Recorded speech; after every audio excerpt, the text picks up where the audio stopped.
Good morning, Boston. What's happening? I want to thank everybody for coming this morning, the fans, the media. Before we get going here, where is this thing? We had a contest. The UFC put on this contest for the fans to do a Conor McGregor poster. And we got tons of submissions from all over the world. It was cool. And we have the winner right here. And go ahead, why don't you rip that thing off there, Conor? So we sent a bunch of posters out to all the Irish bars all over Ireland, Dublin, and here in Boston and other parts of the city that are big Irish communities. And this is the guy who won the one. His name is Paul Tasillo. He's from New York City and he wins $2,500. Who's got the first question? Raise your hand. They'll bring the microphone over to you. Kevin? Thank you. Question for Shogun. It's been 4 years since you've had back-to-back wins in the UFC, and I was wondering if you can talk about the inconsistency and if you have any reason why you haven't been able to string together some victories. Ele disse que faz 4 anos que tu luta no UFC e tu tem uma carreira inconstante com vitórias e derrotas. O que tu poderia falar sobre isso? Eu sempre luto com os melhores, desde quando comecei a lutar MMA. Eu sempre lutei com os melhores, com os tops, então realmente eu treino muito para me vencer as lutas e é isso que eu faço hoje. Meu foco é vencer sempre minhas lutas.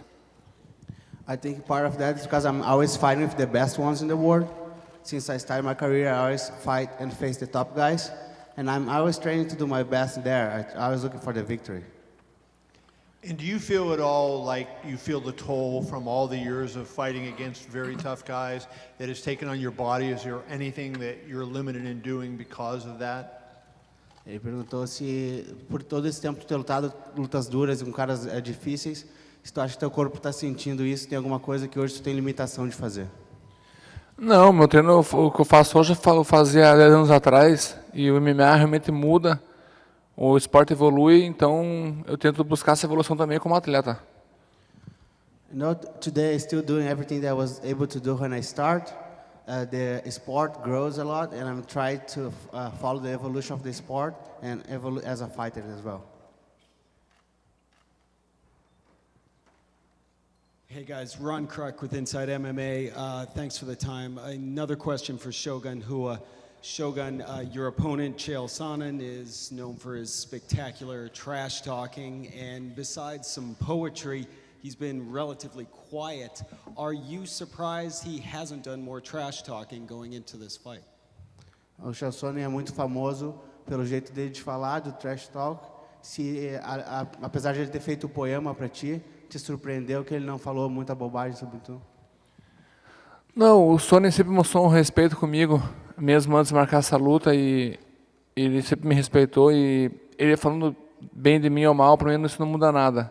Eu sou profissional, sou um cara experiente, e minha vontade de vencer é maior do que qualquer coisa que ele pode dizer, mas ele me respeitou até agora, então, com certeza, fiquei feliz, mas isso não muda nada.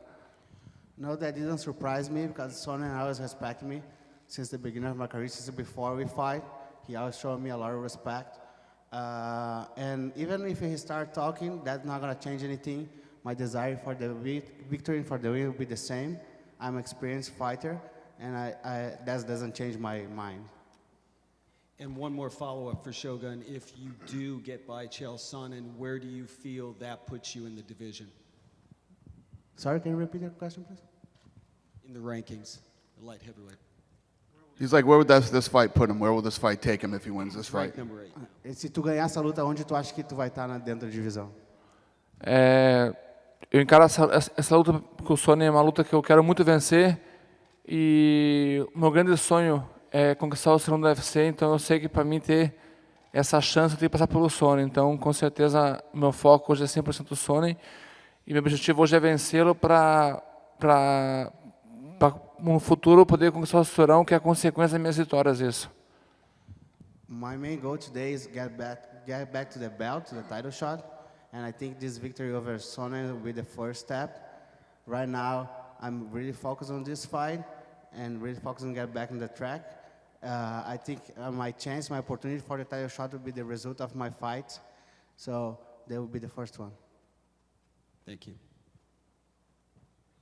Max, please. Max, I know in the build-up to this fight, you've been pretty much okay with everything, all the attention that's been placed on your opponent. But I'm just wondering, now that it's fight week, Conor has his own media day, poster up here, of him with this contest. I mean, is there any part of you that's kind of starting to get a little annoyed with this and feel like maybe you're being overlooked? Not at all. It is what it is. He got hype, man, and I just can't wait to Saturday night. We get to mix it up. Does it add anything to you, though? I mean, would it make it a little more sweeter to be able to beat a guy that has been given so much attention? Yeah, definitely. He got a lot of hype, and it would be good to get a W. Exciting W, and it's just a great fight for me right now. And for Conor, I know you're not afraid of the attention, you're not afraid of the spotlight, but I feel like there's been so much given to you. If you don't go out there and win this thing in like 25 seconds, you're going to somehow not have done what you were supposed to do. So what's your take on all the attention that you've gotten this week? And is it difficult for you to try to live up to the expectations? I don't really care about what people say, hype, good or bad, When the door shuts, I'm going to go forward. I'm going to go at my opponent, and we're going to exchange. And that's it, the result is not in my thoughts. I'm just going to go out and perform and do what I do day in, day out, and have fun, I'm living the dream right now, so I'm a happy man. Dana, if I could get your take, young guy, so much attention to him paid right off the bat. I mean, is there any danger in giving that much attention to somebody so quick, so early in their career? Well, it happened. I mean, when I went to Ireland for that Trinity College thing, all I heard about was Conor McGregor. I'd never heard of the kid before. And, I went out there, and there was a ton of hype behind him before he even got here. And this is a big fight with two badass up-and-coming guys. This is going to be a great fight.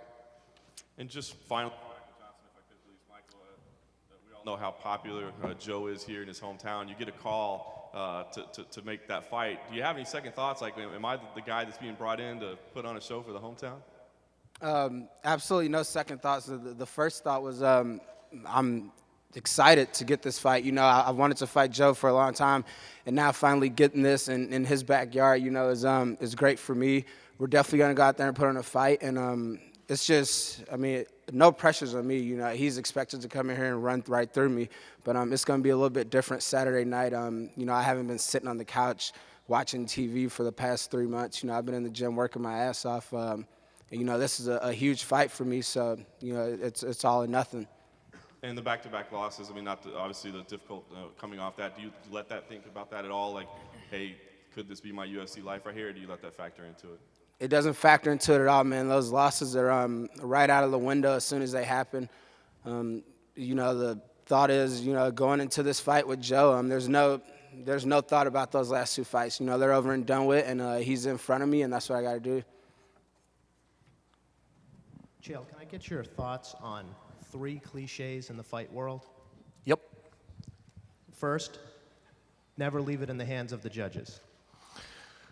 Well, it's good advice. We're out there trying to finish matches. I'm a wrestler, and you're always looking to pin the guy, which means to put his shoulders to the mat. That's the best thing that you can do. The judges are very good, and we all love to gripe because that's fun. It's fun to talk about that as an analyst or as a fan, but the reality is when people are judging people, it's never fair. It's not fair in rodeo. It's not fair in gymnastics, and we've got problems in this sport. The judges are competent. I personally like to fight for a long time. I like to go home and see myself on TV, and so does the rest of the world.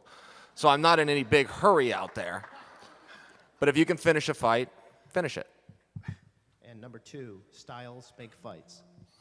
Yeah, I've heard that, and there's a lot of truth to that. The real thing that makes fights is willingness. 2 guys that want to go out there and fight. I don't know what feeling out process is. I've heard boxing make that excuse for years and years, round after round. I've never seen Shogun do it. I don't even know what it is. I can promise you I'm not going to do it. The second they say fight, we will. And finally, if you punch a black belt in the face once, he becomes a brown belt. You punch him again, he becomes a purple belt, etc.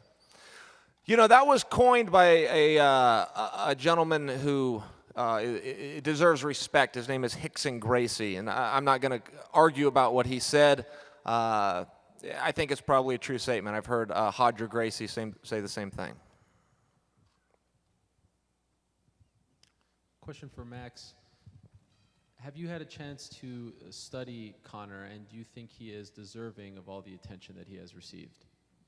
Yeah, we had a chance, watch a couple of his fights, and I think he deserved it. He came inside the UFC a big way. He finishing a guy like Marcus Berman. He's on a 3-win streak, and I think he deserves all the hype. He's the first guy from Ireland. I think he deserves it. And for Connor, you right over here. You've been very stoic there with the sunglasses, kind of just looking ahead, not really reacting to much. What's going through your mind right now? Not much, There's two things I really like to do, and that's whoop ass and look good. And I'm doing one of them right now. On Saturday night, I'm gonna do the other. And you've been here for a couple of days now, and you had the media day, and I'm sure you've run into a lot of people during your time in Boston. A lot of people were curious as to how the fans, and we'll get a better sense of this on Saturday, but thus far, how have they received you here in Boston? I honestly feel at home here. You know what I mean? I can't go anywhere without seeing an Irish flag. And I had that media day in Peter Welch's gym, and I was in taking a shower, and a guy came in from a little Irish town called Connemara, and it's a town where they speak our native tongue, Gaelic. And he came in and started speaking Osquelga, and I was, here I am in the middle of Boston, and some little outfit comes into the shower room and starts speaking fluent Gaelic. I feel at home here, so I'm happy, and I'm looking forward to going out and putting on a show for these people. And will Steve Collins be in your corner on Saturday? I don't know. It would be something special, but I don't know. I don't know. Who knows? Who knows? Tune in Saturday, and you'll find out. All right. And then one more for Chael. Obviously, this is a big deal, not just for the sport, but for the network you work for, Fox Sports 1. A lot of people, trying to find the channel, a lot of build up to this fight on many different levels, unique, not what you usually see leading up to a fight. Why, at the end of the day, should people watch not only your fight, but the entire card on Saturday on Fox Sports 1? Why should they watch on Saturday? Well, that's when the fight is. If you try to watch it Friday, you're going to look like a doofus. And if you tune in on Sunday, you're going to look like a Johnny-come-lately. That's why we're doing this whole promotion, because the fight is on Saturday. So that's when they should watch it. We will be in 93 million homes. This fight has the opportunity to be the highest watched combat of all time. Bigger opportunity than was ever given to Muhammad Ali, Floyd Mayweather, all the guys that have come before us in this sport. Bigger than wrestling, boxing, anything. Check the numbers on Monday. The current record is 6.8 million. We're in 93 million homes, and every one of those guys has a friend, a daughter, a son, a wife, husband, somebody they can watch it with, which brings us to 186 million potential viewers, and that's just if I'm giving them one friend. We only have to break 6.8 million, and for your answer, this channel will be on your current speed channel on Saturday. If you have speed today, that will become FS1. Tune in. 5 hours of fighting. Forget the main card, forget the main event. We got 5 hours of fighting. UFC is coming to America's new network, Fox Sports 1, where we will cover everything athletically that matters, even football.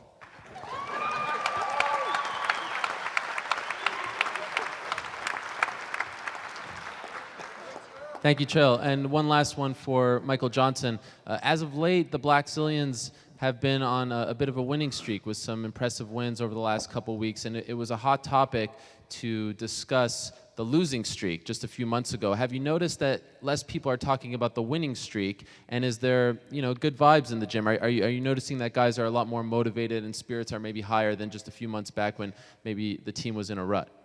Yeah, there's great vibes in the gym. Everybody's going to look at something bad and point it out. Nobody wants to give credit when credit's due or point out the good things that people do. And, with every great team, there's ups and downs. And we're just one of those teams that are in a slump.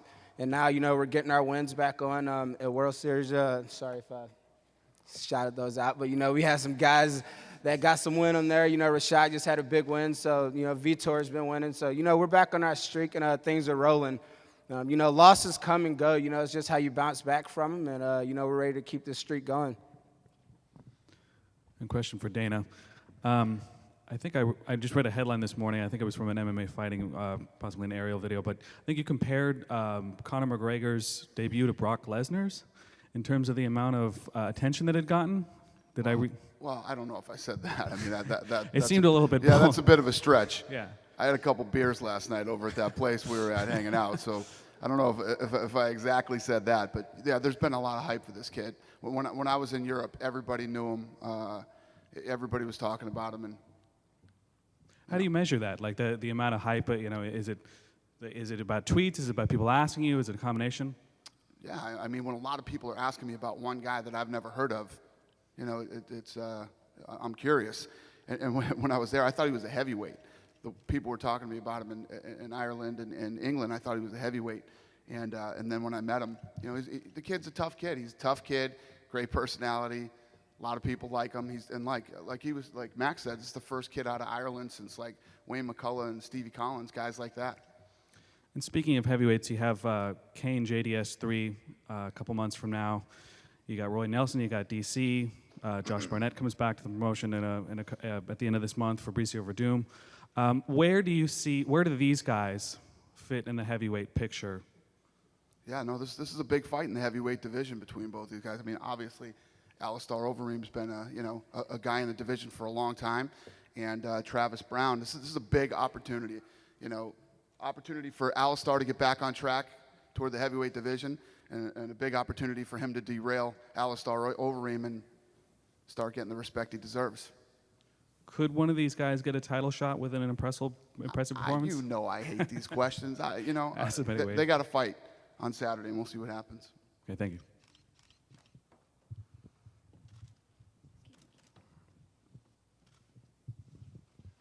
Evelyn Rodriguez from Globo Sport. I'm going to ask Yuri. I'm going to ask in Portuguese, sorry. Yuri, você pode falar um pouquinho sobre a questão do seu peso, se você está tendo dificuldade para bater o peso, enfim, como é que tá?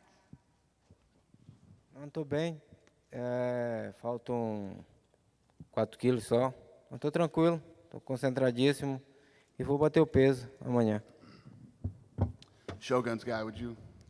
Yeah, thanks. So she asked about Yuri's weight, how far he is to make weight. So he said that he's fine, he's calm, and he's about 8 pounds away to make weight. Thanks. It's Karen. I have a question for you, Chael, kind of continuing on the weight theme. How are you feeling at 205? You've been kind of going back and forth between 185 and 205, and I'm just kind of curious how this fight either helps or hurts you at this weight. Well, 185 is a tremendous nuisance. I've got 10 pounds to go to get to light heavyweight. If I was at 185, I would have 30 pounds to go. So I would rather not cut weight, but, there are certain fights that I want, and there are weight classes and there's regulations. So I got to abide by those things. I love to fight at light heavyweight. I started in 1997. We didn't even have the good fortune of weight classes back then. So 205 is just fine, and I've got a moral obligation to beat up a lot of guys that I haven't got to yet, and I will go to whatever weight I need to. Thank you. And Dana, if you could just clear up, we're happy. I have Dish TV at home, and we called up and complained that we weren't even going to get the channel that I work for. So how did the deal come together last minute? And just, if you could talk about the relief of getting these deals done. Yeah, so, they've been doing these negotiations, and we knew it happened a lot sooner than I thought it would. I thought it might roll right up to Saturday before the fight started. That's the way these negotiations go. They're never easy. But like I said, every time I got asked about this, there were things popping up all over Twitter and the internet. This isn't going to happen. It's not going to be here. It's not going to be there. This is what Fox does. They're the biggest media company in the world. They're going to get it done. And they got it done last night, which was a lot sooner than I thought they would. And so the specifics on even how... in the UK, Yeah. I've been hearing all the stuff from the guys in the UK about BT. Well, they got the Virgin deal done this morning, too. So that's another 3 million homes in the UK, too. Cool. So all told here in the States, though, about how many homes does that equal? Total between the two? Well, here in the States, so it's 93 million homes. 93 million, yeah. right. All right. Yep. Hey, this question's for Joe. I think, Joe, at this point in your career, people are expecting you to win another bonus to be exciting. Do you need to temper those expectations to be able to focus and fight your game and not get reckless? I don't go out with expectations of getting bonuses. I don't know how to fight any other way. I try to go out and even having grappling tournaments as a 16-year-old kid. I felt like if I was in any position for 2 seconds, it was an eternity. And fighting is the same way. I just constantly attack, constantly move forward, and the bonuses just come. And Dana, just your thoughts on Joe, what he brings to the company, and do you think he's one of the most exciting fighters on the planet right now? Yeah, I've said it.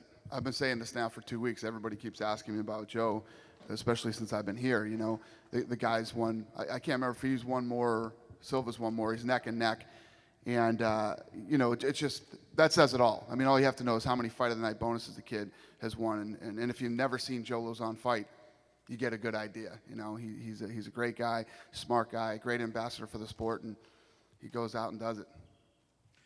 Chris Connor with MMA Hour and 1510 Zone. First question to Uriah Faber. Uriah, you've headlined pay-per-views. You've usually been a star on cards. For this fight, you're almost, I don't want to say it, but an afterthought with Overeem, Shogun Rua, Sonnen, Brown. How do you prepare for a guy like Yuri Alcantara when you know that the 145-pound, 135-pound titles right now you're chasing are sort of on hold? You know, you have to look at every fight individually, and for me, Yuri is super dangerous. If you look at his record, you know, compared to the rest of the 35-pounders out there, he's probably has the most finishes, I think, and the most diverse game. So, you know, danger is my motivation for this one. It's not about, you know, whether the fans know or anything else. I'm going to be fighting this guy. He's a dangerous guy, and that always gets me, you know, alert and heightened and ready to do battle. So I love fights like this. This is the type of fight that you always want, someone where you're tested and you have to bring out your best game or you're going to get hurt. And he's got to think the same. Last question to Travis Brown. Travis, you've been in there with taller guys, wrestlers. You're not taking on probably the most dangerous striker that you've ever faced.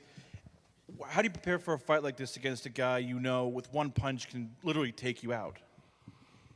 I think you just described everybody in the heavyweight division because all of us hit hard. We're all big boys. The first one to land a big shot in the heavyweight division is usually the winner.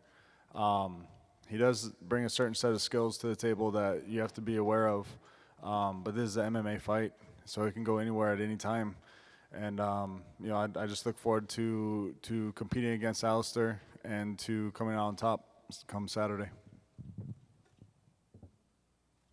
Dana, this question is for you. It's in two parts. First, John Howard is the other boxer on the card, but he is noticeably absent today. Is there a reason he's not here for his hometown fight at the press conference?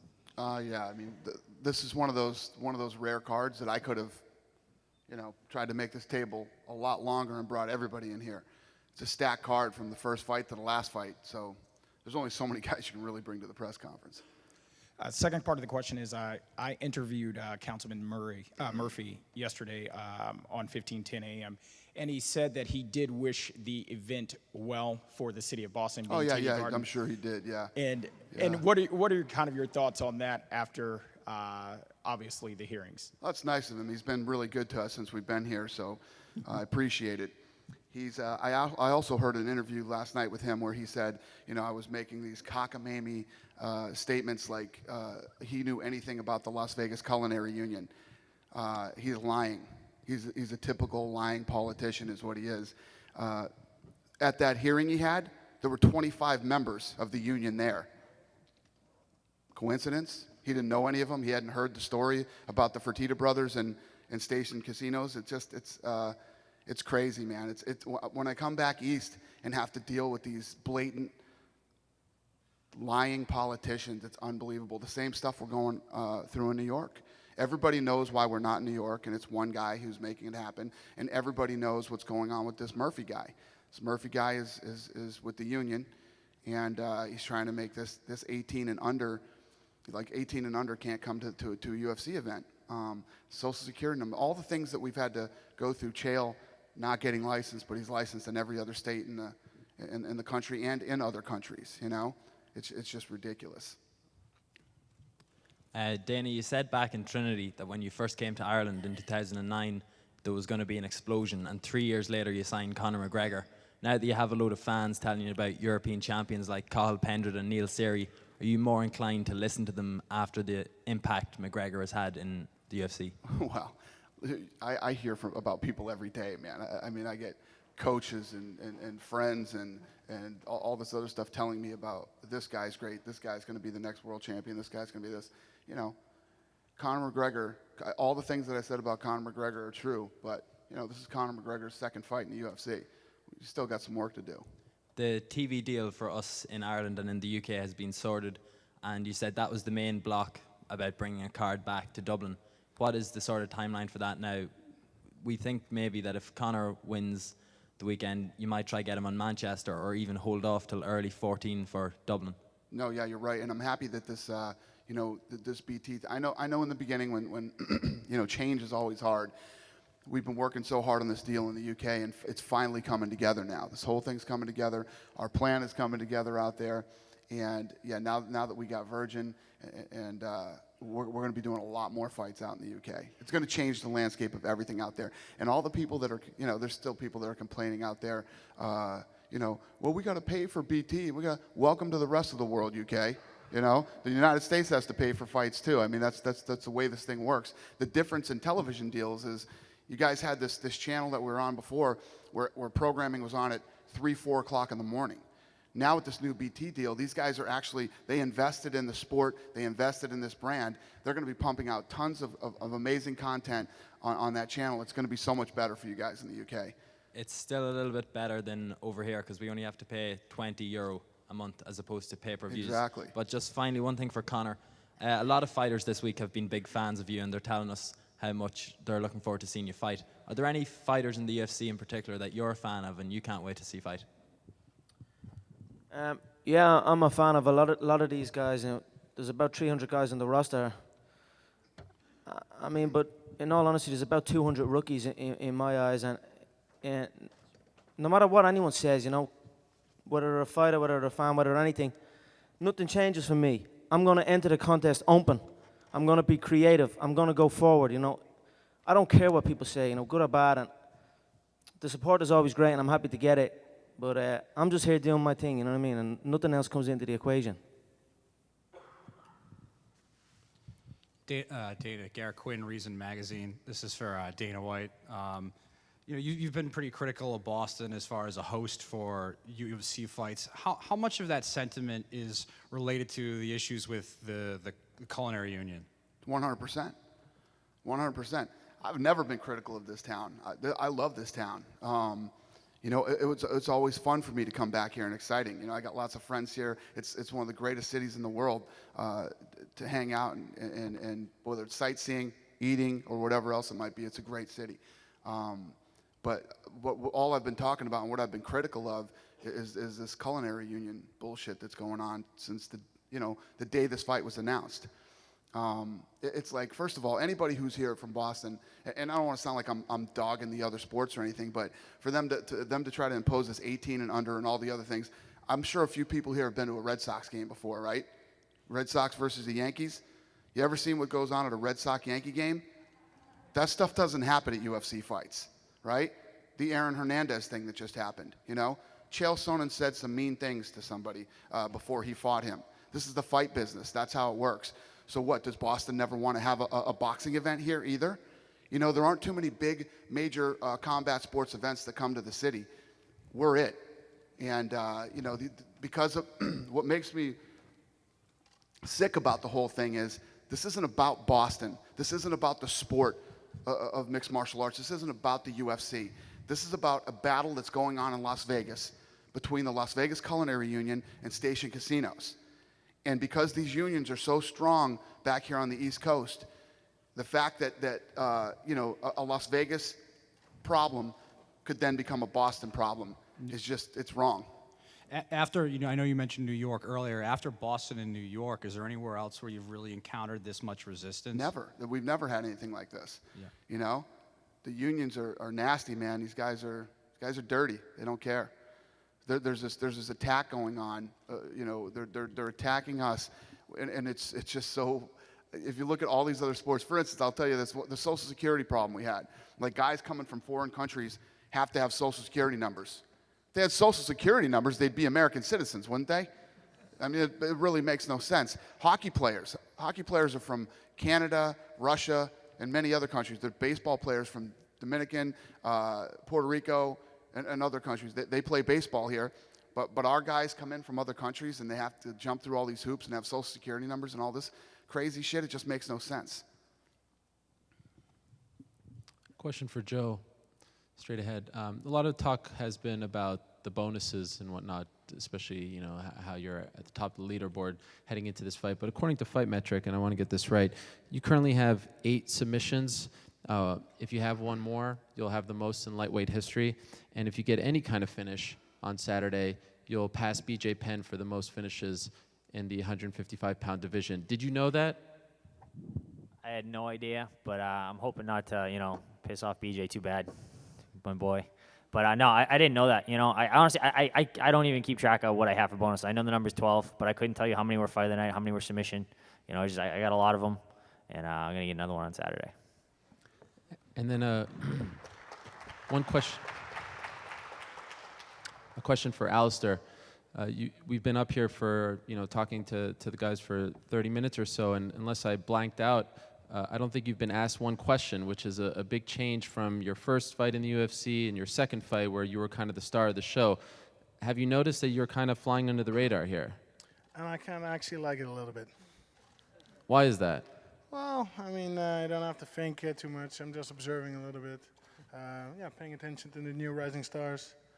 Fine for me for today. But are you looking forward to getting back to the spotlight? Is this something that you strive, or do you want to be ignored for the foreseeable future? I assume it's going to pick up after this fight. I expect it to pick up after this fight. Thank you. Ariel had to have his dick moment today. There you go. He got it in. Good job, Ariel. No one asked him a question. No, it was a great question. I was actually being no, nice. Yeah, no, I understand.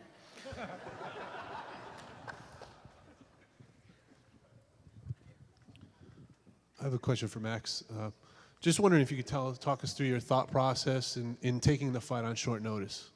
A lot of this short notice talk, it wasn't really short notice. I had a little over a month. That's more than enough if you stay ready. You got to be ready for UFC to call you whenever. And I like to stay in shape, so it wasn't too much, and I just can't wait to fight this guy. This guy, he brings a lot of tools to the table, and I really think we have the tools to make a fight of the night, or one of us get a bonus, and that's what I plan on doing. Hopefully one of us can walk out with a bonus that night. And how much of it was the fact you just wanted to get the bad taste of your last fight out of your mouth? A lot of people thought you won that fight, but the judges went the other direction.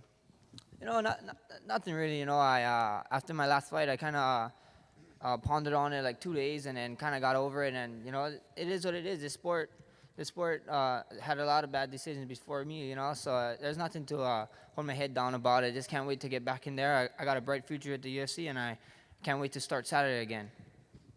And I know in the past you fought at least one southpaw. I'm just wondering, if you can talk about the difficulty in preparing for his southpaw style. Southpaw is a little different. Not too much, but he's a special fighter. He fights different from a lot of fighters. He's not a normal fighter, and southpaw, I'm not too nervous about southpaws. I got some southpaw training partners, and not really too nervous about this fight. Question for Chael. Chael, can you evaluate where Shogun is? And you watched the Gustafsson fight, and he got taken down a lot. Does that, tell you that you should be able to take him down regularly in the fight? I think he's awesome. He's a top 10 ranked fighter. He's a former world champion. He's a true legend in this sport, and there's not a whole bunch of them out there that are still competing today. I would never underestimate Shogun. I haven't had a big wish to fight Shogun.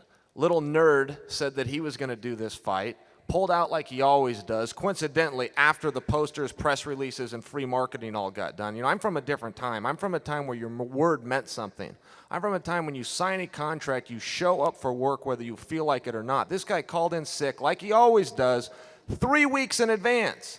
Nobody sitting out there today could call their boss and say, hey boss, 3 weeks from now I'm not going to feel good. It can't happen. He comes out 2 days ago and says he wants to fight Shogun. Well, listen, genius, you could have fought Shogun. You could have fought him in Winnipeg when you gave your word to the fans, to the promotion, and to Shogun that you would fight him.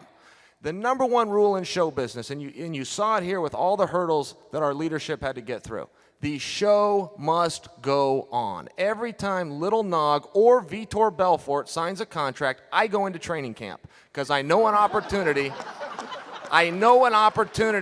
is going to open up. And that's, I mean, that's just the reality of the situation. I think Shogun's outstanding. He's got a ton of skills. He can definitely beat me. I can beat him too. I wouldn't go into this fight being a bully knowing that I can beat the guy. It's a very hard match. We're both coming off of very tough matches, but even Babe Ruth struck out every now and then. We both fight very tough guys, and we fight them all the time. And above all else, if we give our word that we'll show up, we will. How surprised were you at the way the fight with Alex went down with Shogun? Well, I wasn't surprised with Shogun, but I thought that Alex looked outstanding. Don't forget, Alexander Gustaf is the #1 contender. He's got a record of 14 wins and 1 loss. In that loss to Phil Davidson, he was taken down. So he goes out and starts training with Phil Davis. Now, all of a sudden, not only is he not getting taken down, he's taking guys down. So to give a black mark to Shogun because he lost to the #1 contender who could be world champion coming up very soon, who's 14-1, isn't fair. I'm not on board with that. I thought Gustafsson looked great. I thought Shogun looked great. But only one guy can win. Those are the rules we play by. Question is for Shogun. Dana made reference to some of the comments that Chael has made in the past about Brazilians, about your country. On those remarks, did those bother you at the time? Do they bother you now? It doesn't seem like you show it, but what's your response to those remarks in prior fights? Ele quer saber se os comentários que o Sonnen fez no passado sobre o país e sobre outros lutadores, se isso te atrapalha, te incomoda, o que tu acha disso?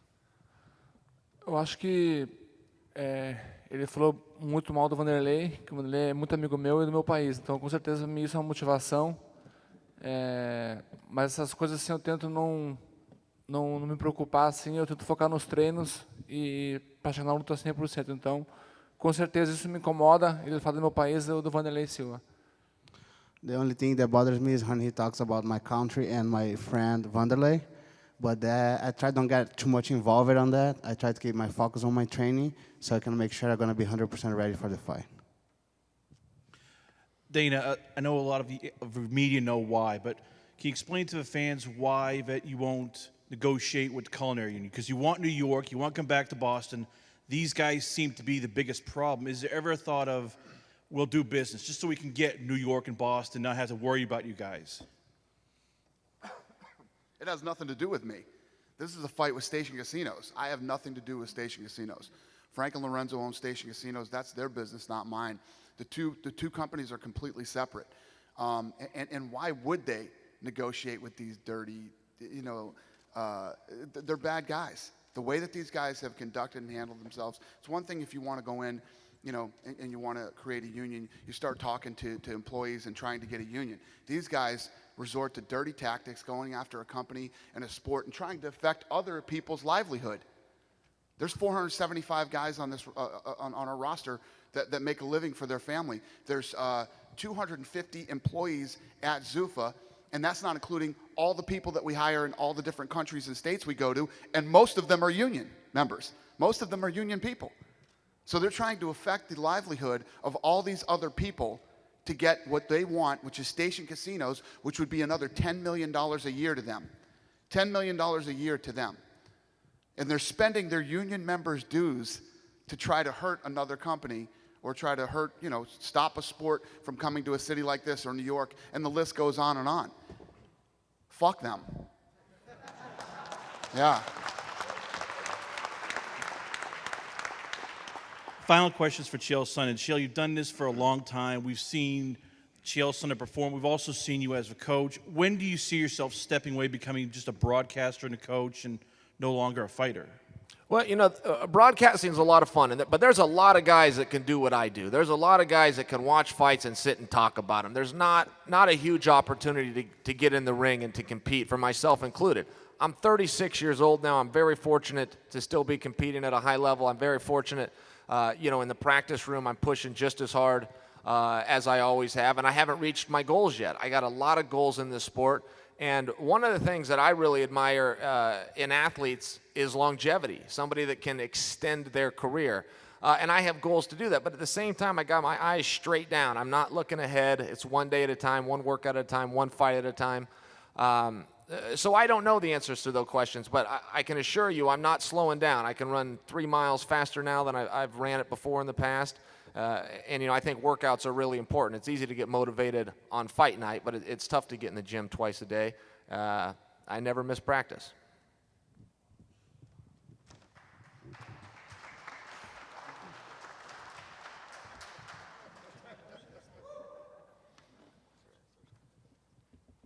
Is that it? You guys done?